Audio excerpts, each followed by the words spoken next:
When I found out I was pregnant, the ultrasound tech, she's like, yeah, there's a 4 in there. Every ultrasound since then, there was this little voice in the back of my head that said, nah, this machine's broke, there's 1. And then we found out they were all boys, which was then told was my fault. 2 weeks later, February 19th, I had my first seizure at work, and I'm a nurse. We'd had 3 weeks to process the idea of having quadruplets. And then you find out about a brain tumor, and you immediately overstate quadruplets, because if something happens to her, it doesn't matter what's going on with the quads, because it's not going to work. With quads and a brain tumor, it was just a lot to swallow, but I knew I wanted to go to UT Southwestern. UT Southwestern is really phenomenal in bringing together skilled people from multiple different disciplines, from neurosurgery, from OB, from anesthesia, from pediatrics, all to come together to have a successful outcome. And for a case like Katie's, that's absolutely what you need. Katie has a glioma. This is a slow-growing tumor, and surgery is a big part of improving the long-term prognosis and survival. Dr. Patel was great. She very calmly just told Katie, don't worry about this, I got it. Like, I'm gonna get this tumor, it's okay, it's no big deal. Dr. Patel, she gave me her cell phone number right off the bat. That makes you feel like family as a patient, you know? The first day that I heard about Caitlin, she was about 14 weeks pregnant. She was doing well at that point. She had been taken care of and stabilized.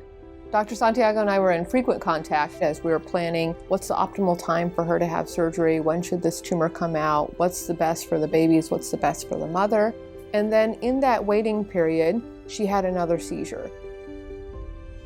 We got to a point in Katie's pregnancy, we just crossed over the first trimester into the second trimester, and we made the decision, we're not gonna wait. I remember sitting in the surgery waiting room, and it was right as pandemic lockdowns were going into effect, and Dallas County had announced a lockdown that morning. And I'm sitting there in this waiting room while my wife's having brain surgery while pregnant with quadruplets, going, what in the world is going on out here? We're working really hard from a medicine standpoint, but emotionally also. We all come together to work as a team and make it happen for the patient. Katie went through her surgery very successfully. She woke up from surgery and was doing great, and her babies were doing great. The best way to decompress and what we did was celebrate as a team. From that point forward, then our next goal is how do we make sure that she delivers babies who are going to do well in the NICU, which hits us in the 32-week ballpark. We needed to set up call schedules. We needed to make sure we had enough nursing staff, that we had enough physicians, nurse practitioners available to care for these babies. Dr. Santiago and Dr. Ennis and I were in frequent communication for if Katie went into labor prior to her scheduled cesarean section.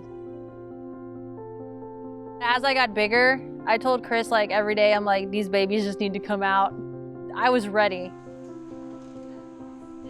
One of the things that struck me when I came in that morning and all the teams were ready is how excited people were.